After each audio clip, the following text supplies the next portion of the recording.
So the subject today is Ninjabread Man. It's considered to be one of the worst games on the Wii. Originally I was going to try and do a let's play of the game, but I decided against it since I was going into the game blind. And looking back, it would have been boring. Anyways, the game was originally made for the PlayStation 2, but Sony of America decided to block it from coming over here. One can only wish that Nintendo did that, but the only games that they give that dubious honor to is their own. And I knew it was trash going into this. Want to know why I still bought it? Well, it was $10 at a small used game store in my city. I figured what the hell, I could probably make a video out of it, and pretty much told the clerk during their standard "you can trade in any unwanted games" line that odds are Ninjabread Man wouldn't be coming back in one piece. It was made by Data Design Interactive, under their Popcorn Game label. From Wikipedia, this label was supposed to appeal to children. It was also made using their game-oriented development system, or GODS for short. Wow, how amazingly humble and down-to-earth they are. Their engine has since been recycled in multiple games. From what I've read, they all play the same and are pretty much the same game with just the textures changed. The game was published in North America by Conspiracy Entertainment. I imagine the actual conspiracy is to kill the Wii with low-quality software. It didn't exactly work.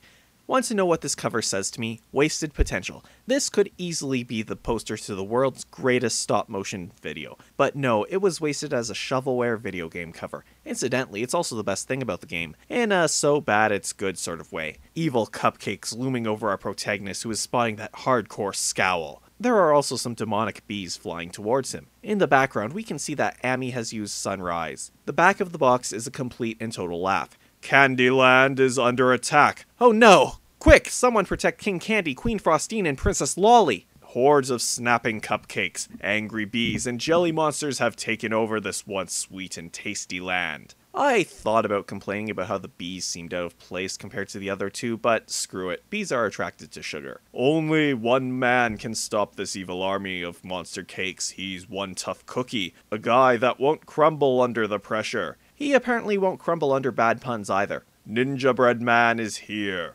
Throw ninja stars to stun enemies and then follow up with Ninjabread Man's mighty samurai sword, reducing enemies to a quivering pile of raspberry jam. Well, that's sort of graphic, and that's what it's supposed to be? Also, why do the bees explode into that? Also, the katana isn't that mighty. Collect power-ups to increase the power and range of Ninjabread Man's weapons and use ninja skills to jump onto high ledges, dash past enemies, and find mystic candies. We were playing the same game, right? Can the Ninjabread Man save the day? Candyland's future depends on you. Well, Candyland is foobarred. On the bright side, at least the back of the box feels like it's trying to sell you something as opposed to just listing bullet points. By the way, the back of the box in the manual is the only place where any plot is mentioned whatsoever. In the manual, however, the evil army is apparently called the Tooth Rotters. If the bees didn't seem out of place before, they do now. Also, Candyland is called Sweet World in the manual. Did anyone involved in this game care? When the first picture of the game in the manual is this, it seems like that answer is a big fat no. However, the Tooth Rotters aren't the only cause of difficulty in the levels. Oh wow, the game is almost self-aware. So the game takes place in super sweet Candyland world, which I can only assume is in some dystopian future where Willy Wonka's chocolate factory was located on a nuclear waste site. We open up with a mandatory tutorial and we learn the first thing about this game. The controls are awful. It's like Ninjabread Man is running on butter. The developers had also decided that it was a good idea to make you jump by shaking the nunchuck. This was a pain in the ass, especially when it came to double jumping. In a platformer, you don't make the jumping dependent on motion controls. No matter how good of a game it is, this is a giant no. Platforming requires the precise timing of button inputs. On that subject, I only found out by accident that you could press the Z button to jump instead of shaking the nunchuck. And I checked, this isn't mentioned in the manual. Also, there was a bomb move mentioned in the manual that wasn't mentioned in the game. Upon finding out that you can use buttons, the platforming segments, along with the stairs that you can only climb by jumping for some reason, were much more tolerable. They were still bad, as there seemed to be an invisible ceiling stopping me from actually getting on top of various objects if you jump from right beside them. The sword is unresponsive, and because of this, it is useless. By the time you have gotten a single hit on an enemy, your health will have been whittled down. Within the first level, I actually learned that the best thing to do was just use the shuriken. There seems to be no actual limit to its range once you've locked onto any enemies. With every enemy you kill with the shuriken, you gain a spot on this meter. With every hit you take, you lose a spot. This is apparently what the collect power-ups was referring to. The thing indicates the power of your attack. When it's full, enemies go down in one hit from your shuriken. When it's empty, it takes much longer. The object in each level is to get 8 power rods to activate a portal that will take you deeper into the 9 circles of hell. Thankfully, though, there are only 4 levels counting the tutorial.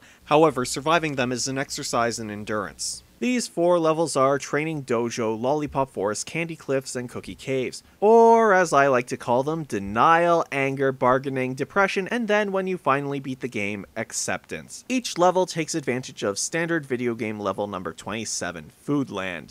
Here in Ninjabread Man, it overstays its welcome and is completely repulsive, is outright boring and forgettable. Even while writing the script of this review, I could barely recall anything about the game. The only impression it leaves is a completely negative one. All I can remember were the anti-gravity cookies, anti-gravity wafers, phallic-looking hills, and a strange desire to not eat sweets for the next week. Environments look the same, making it easy to get lost. The closest thing you have to a map is an arrow. It just points you towards a single power rod. Upon getting that power rod, it points you to another. The enemies were annoying. One enemy was a cake that fired heat-seeking bullets. Or it's vomiting up its innards, or something. To be honest, I can't tell. Half of the time the bullets are invisible, leaving you wondering what hit you. Until you learn to rely on the shuriken, it's difficult to hit the bees. And finally, there are some mines that are invincible.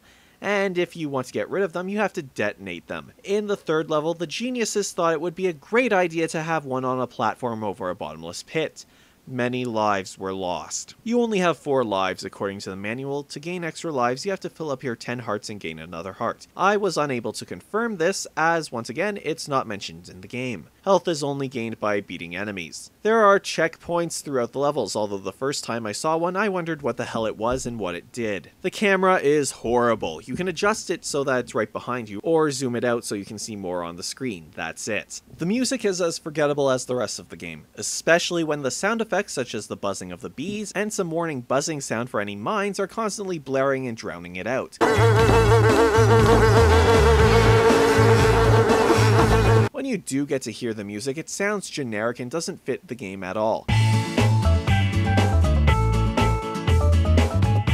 The constant noise is also a one-way ticket to a medicine cabinet to get aspirin. After the exercise in endurance and going into the last portal, you are returned to the main menu. There is nothing, not even a congratulations message reminiscent of the games of old. That might have made the game somewhat worth it. The credits are listed in the menu, and somehow even reading the credits manages to be offensive. Dedicated to the hard-working team that pulled this off. Maybe they are hardworking, but not hard enough when a product is this flawed. The amount of people listed under quality assurance is just rubbing salt in the wound. This game sucks. It's bad, although it wasn't as god-awful as I thought it would be. It does have the distinct honor of being the first game to make me feel sick for all the wrong reasons.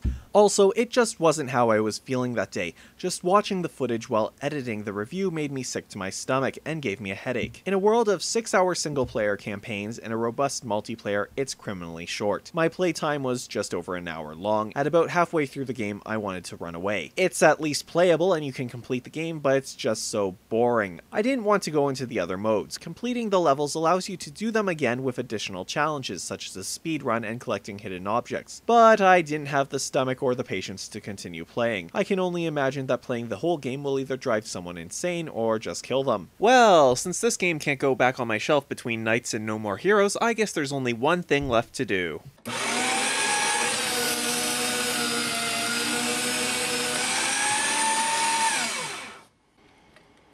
Oh, that was a little underwhelming.